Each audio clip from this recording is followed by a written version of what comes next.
Nah, kalau kita bisa meyakinkan, menerapkan yakin tauhid ini, kita tidak akan ada perasaan dengki kepada seseorang. Kenapa ada dengki? Karena memandang kepada makhluk, lupa kepada Allah.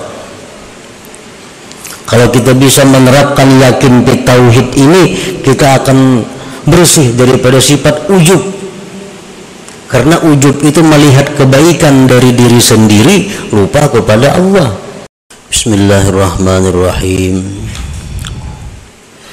Alhamdulillahilladzi fataha li awliyaihi abwabal musyahadah wa nawwara qulubahum binuril ilmi wal ma'rifah.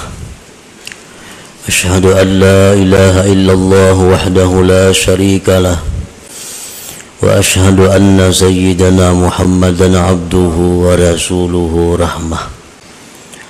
Allahumma salli wa sallim wa barik ala sayyidina wa maulana Muhammadin nasihil ummah wa ala alihi wa sahbihi wa dhurriyyatihi wa atba'ihi ila yaumil qiyamah, amma ba'du. Yang kita hormati dan kita cintai para habaib dan para alim ulama, para muhibbin, hadirin, hadirat, rahimakumullah. Pertama-tama kita memanjatkan puji dan syukur kehadirat Allah subhanahu wa ta'ala yang telah mengumpulkan kita pada malam ini di tempat yang penuh berkah ini. Dan mudah-mudahan Allah selalu mengumpulkan kita dalam tempat kebaikan dan takwa. Amin ya rabbal alamin. Salawat dan salam kita haturkan kepada junjungan kita Nabi besar Muhammad sallallahu alaihi wasallam, dan kepada seluruh keluarga, para sahabat, zuriat dan pengikut beliau sampai hari akhir nanti. Para muhibbin rahimakumullah. Al-faslu tsani minal hikmati tsalisata asyar minal hikamil ataiyah, qala al-musannif rahimahullah wa nafa'ana bi ulumi. Pasal yang kedua daripada hikmah yang ke-13 daripada hikam al-ataiyah. Berkata pengarang Imam Ahmad bin Athaillah As-Sakandari rahimahullah wa nafa'ana bi ulumi. Am kaifa yarhalu ila Allah ta'ala wa huwa muqabbalun bi syahawatihi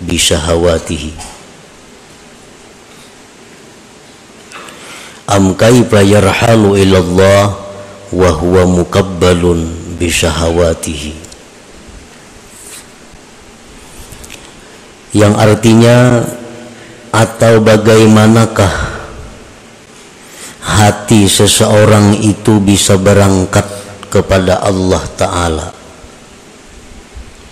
sedangkan hati itu diikat, dililit dengan syahwat-syahwatnya.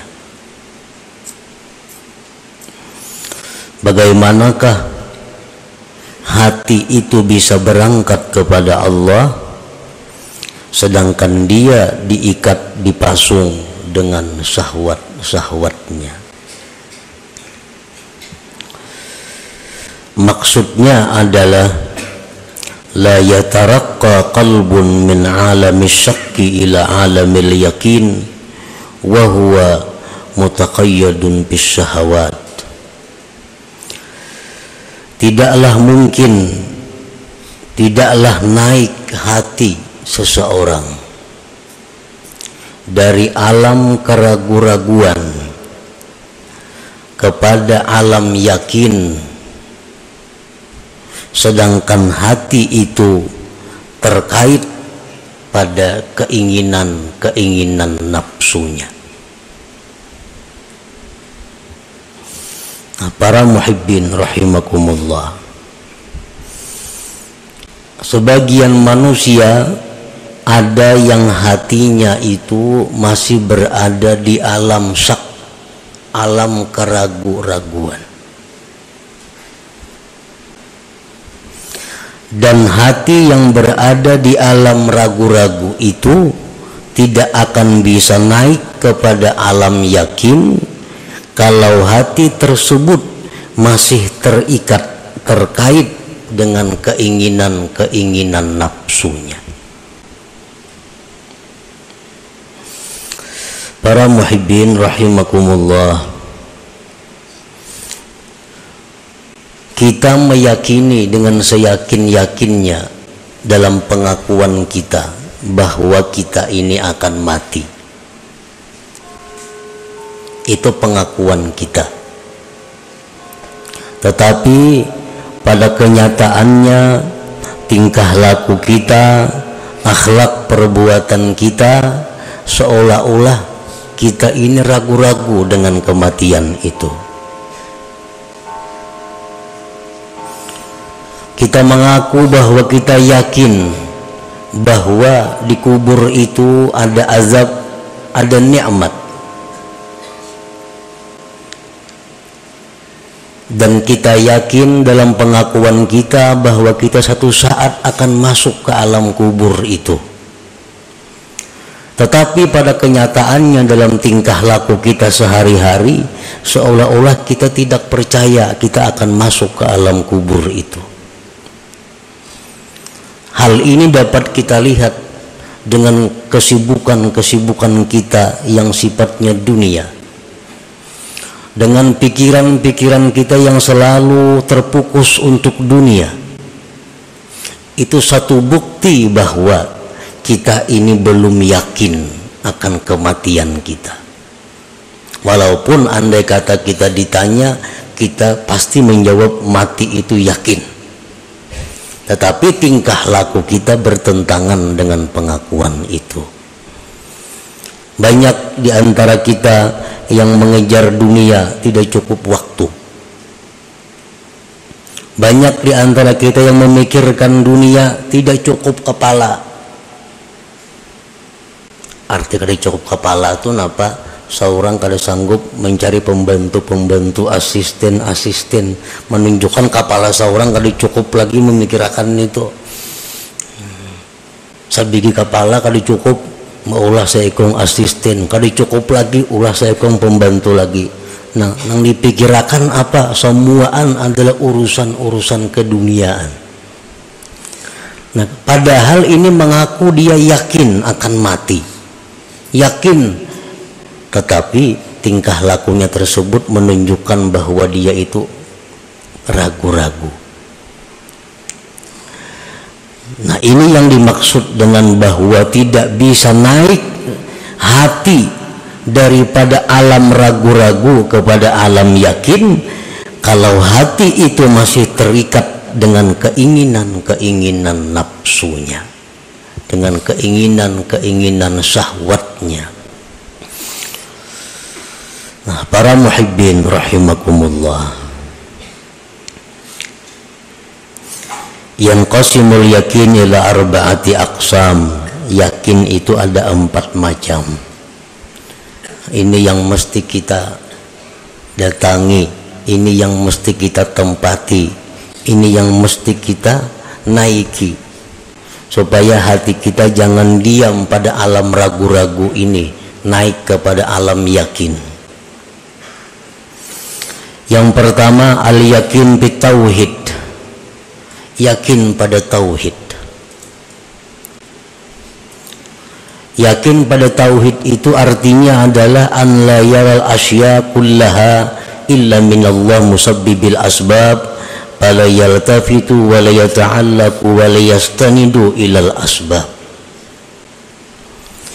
Yakin pada tauhid itu bahwa dia tidak melihat akan sesuatu itu seluruhnya kecuali dari Allah yang menerbitkan segala sebab.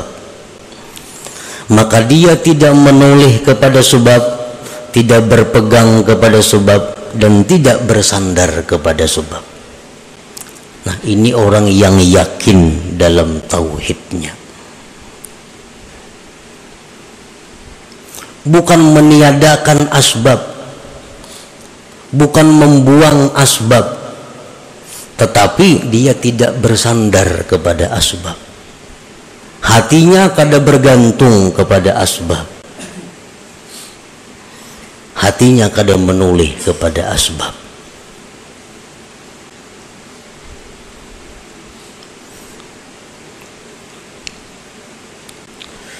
Para muhibbin rahimakumullah, Anas bin Malik, salah seorang khadam Rasulullah sallallahu alaihi wasallam.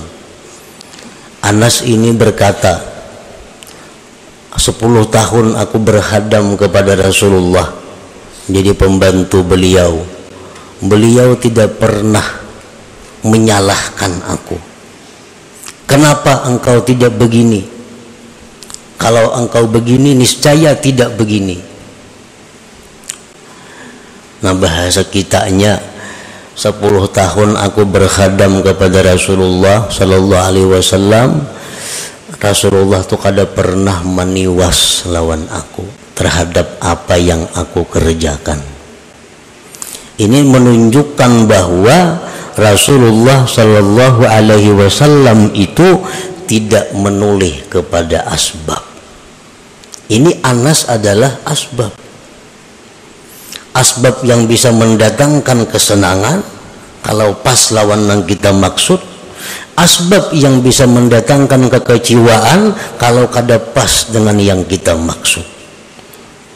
Kan pembantu ini adalah sebab bisa mendatangkan kepada kita kesenangan kalau gawiannya pas cocok lawan kehendak kita, dan pembantu ini bisa merupakan sebab mendatangkan kekecewaan kalau pekerjaannya kada sesuai dengan kita. Nah, Rasulullah sallallahu alaihi wasallam, beliau tidak pernah mengatakan kata-kata yang sifatnya taubih, mencela atau meniwas kepada pembantu ini apapun yang telah ia kerjakan. Ini satu bukti bahwa beliau tidak memandang kepada Anas ini, pembantu ini. Sebab ini yang beliau pandang adalah bahwa segala sesuatu itu terbit daripada Allah subhanahu wa ta'ala, musabbibil asbab. Nah, para muhibbin rahimakumullah, ini salah satu contoh.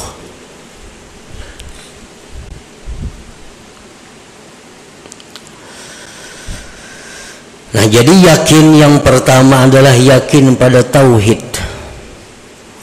Yakin dalam tauhid itu adalah melihat sesuatu itu merupakan ciptaan daripada Allah sebagai musabbibil asbab, maka dia tidak menulih lagi, tidak bergantung lagi, tidak bersandar lagi kepada sebab ini. Nah, apabila kita bisa menerapkan yakin bitauhid ini dalam diri kita, maka kita kada akan ada sifat dendam. Ada sifat dendam. Dendam itu orang yang habis-habisan memandang kepada makhluk, lupa kepada Allah, lalu ada dendam. Nah, kalau kita bisa meyakinkan, menerapkan yakin tauhid ini, kita tidak akan ada perasaan dengki kepada seseorang. Kenapa ada dengki? Karena memandang kepada makhluk, lupa kepada Allah. Kalau kita bisa menerapkan yakin bitauhid ini, kita akan bersih daripada sifat ujub. Karena ujub itu melihat kebaikan dari diri sendiri, lupa kepada Allah. Nah, jadi sifat menyalahkan orang lain, sifat dendam, sifat dengki, sifat ujub, itu akan selalu bersarang dalam hati kita selama kita masih berada di alam syak, di alam keraguan-raguan ini. Dan kita kadang akan bisa pindah kepada alam yakin selama kita masih dipasung oleh syahwat kita, selama kita dipasung oleh keinginan-keinginan untuk mencari kenikmatan-kenikmatan duniawi. Artinya itu yang pertama. Yang kedua, al-yakin bidhamanillah, yakin dengan jaminan Allah.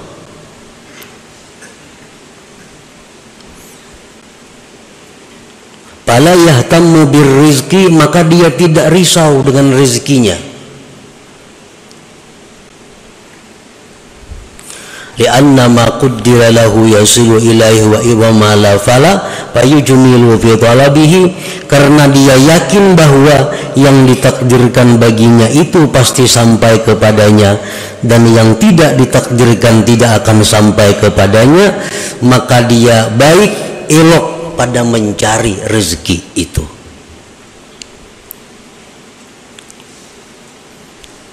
Yakin yang kedua, yakin dengan jaminan Allah. Allah sudah menjamin bahwa apa yang dia tetapkan untuk kita itu pasti akan sampai kepada kita. Apa yang tidak milik kita tidak akan sampai kepada kita. Nah, kalau kita yakin itu, payujmilu fit talab, maka dia akan ilok dalam hal mencari rezeki. Nang ilok mencari rezeki itu kayak apa? Pertama, tahu halal haram. Oh, ini yang halal, ini yang haram. Yang kedua, dinamakan ilok dalam mencari rezeki adalah tahu waktu. Ini waktu mencari rezeki, ini waktu beribadah, ini waktu menuntut ilmu, ini waktu untuk keluarga. Nah, ini dinamakan baik dalam menuntut rezeki. Orang-orang yang tidak elok dalam mencari rezeki, kada tahu halal, kada tahu haram, mencari rezeki kada tahu waktu sembahyang, kada tahu waktu belajar, kada tahu waktu menuntut ilmu. Yang penting menuntut rezeki, mencari rezeki. Ini orang yang tidak yakin dengan jaminan Allah. Orang yang tidak yakin dengan jaminan Allah.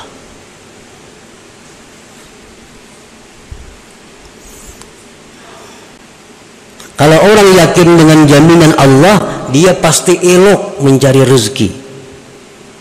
Pasti bagus mencari rezeki itu, artinya beradab.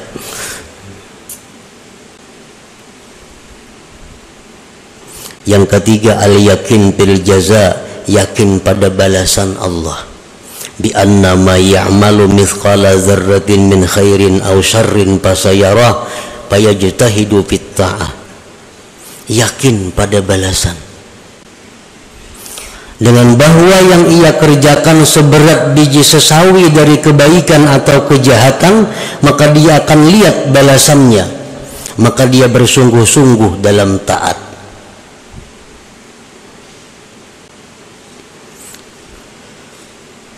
Allah melalui Rasulullah SAW menyatakan bahwa kalau engkau sembahyang ini, maka balasannya itu lebih baik daripada surga, lebih baik daripada dunia dan isinya. Nah, ini janji Allah. Kalau engkau melakukan ini, engkau akan diazab dengan azab yang sangat pedih. Ini adalah janji Allah. Nah, kalau kita yakin pada balasan yang dijanjikan Allah itu, fayajtahidu fit ta'at, maka kita sungguh dalam taat kepada Allah.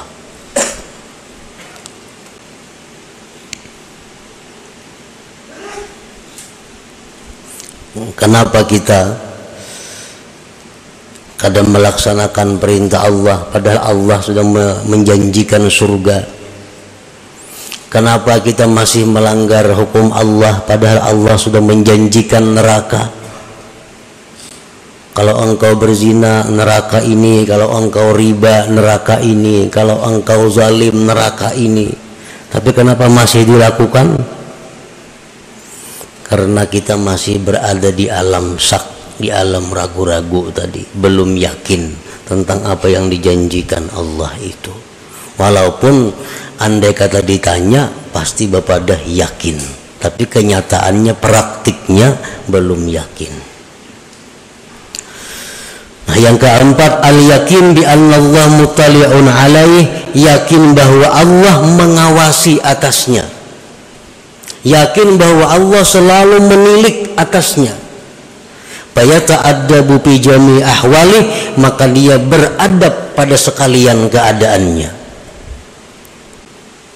baik di masjid, baik di rumah, baik di pasar, baik sendiri, baik orang banyak, selalu beradab Kenapa? Karena dia yakin bi anna Allah muttali'un alaih, bahwa Allah itu selalu melihat dia. Nah, 4 macam yakin inilah yang kita akan tempati bila mana kita bisa terlepas oleh ikatan syahwat tadi, ikatan keinginan duniawi kita.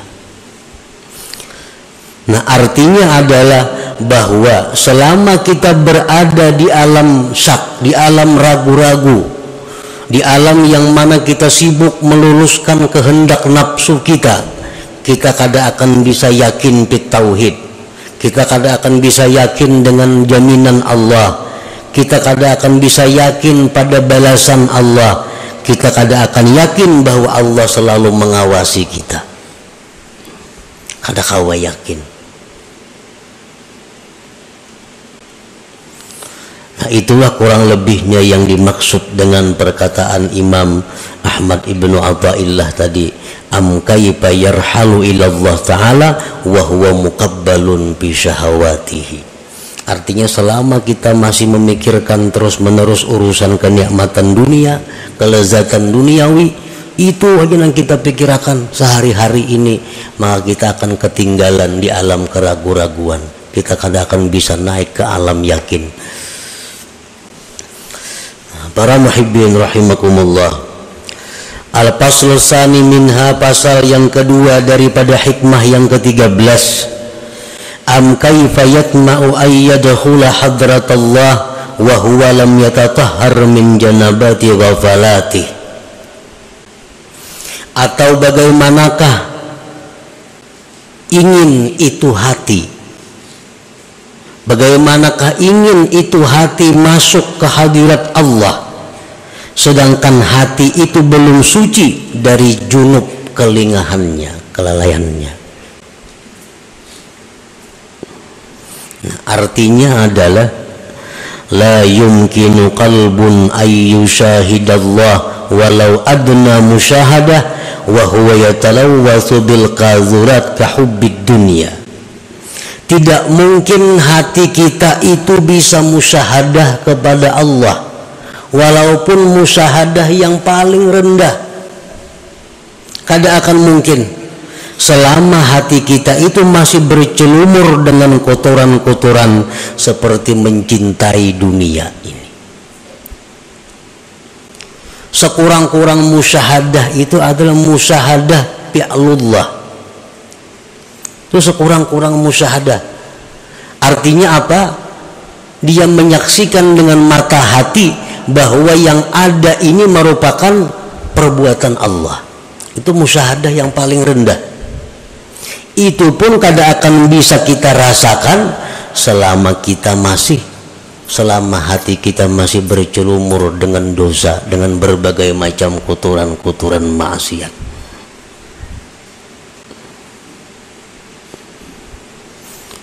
Yang dicari itu melihat sesuatu, ingat lawan Allah. Melihat nangka ini balangnya, ingat lawan Allah. Melihat nangka ini potongannya, ingat lawan Allah. Kan kayak itu dicari. Kada akan bisa kita seperti itu kalau kita masih bercelumur dengan maksiat.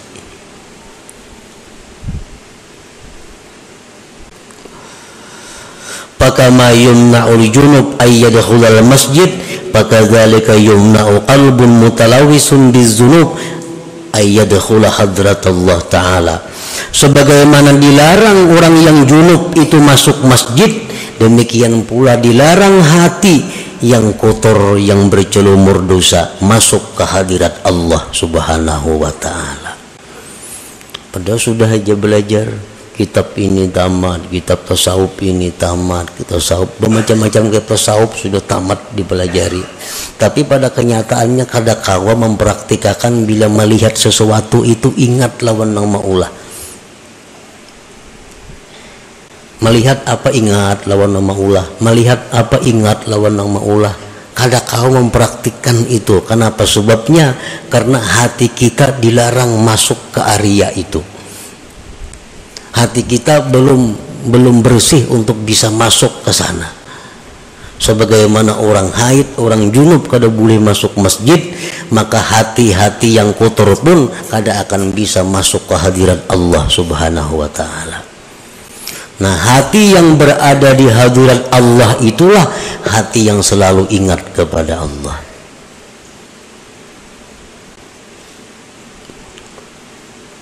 Nah, jadi artinya amun kita hendak nang macam itu, selalu ingat lawan Allah dimanapun berada, apapun yang dilihat, apapun yang didengar, ingat lawan Allah. Kalau kita hendak macam itu, mesti kita bersihkan hati kita daripada maksiat hati. Nah, kita bersihkan hati kita daripada kotoran-kotoran hati.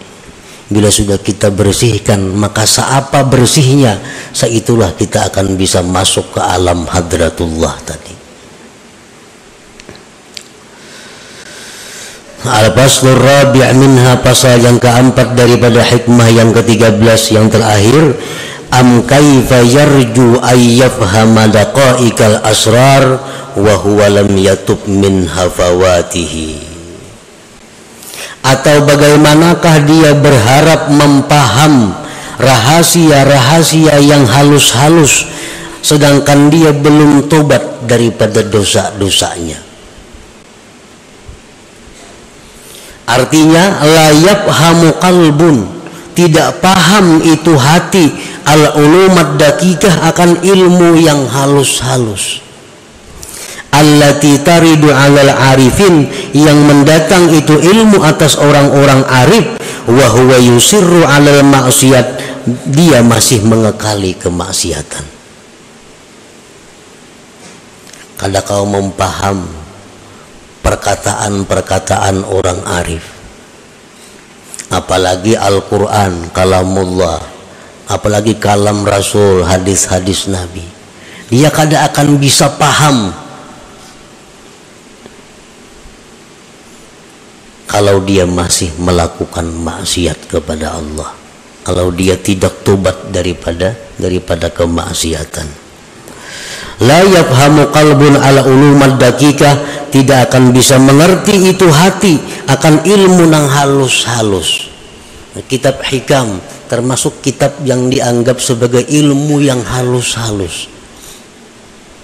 Kada akan bisa mengerti kitab ini kalau hati kita ini masih bercelumur dengan maksiat kal hasadi, seperti dengki, wal hikdi, dendam, wa idmarisu ala ahadin minal muslimin, masih menyimpan ada kejahatan kepada seseorang muslimin. Kita kada akan bisa paham apa-apa yang dimaksud, yang diisyaratkan oleh orang-orang yang arif dengan Allah. Nah, para muhibbin rahimakumullah, maka itulah 4 pasal yang terkandung di dalam hikmah yang ke-13 daripada Al-Hikam Athaiyah ini. Nah, selanjutnya insyaallah kita sambung dengan hikmah yang ke-14.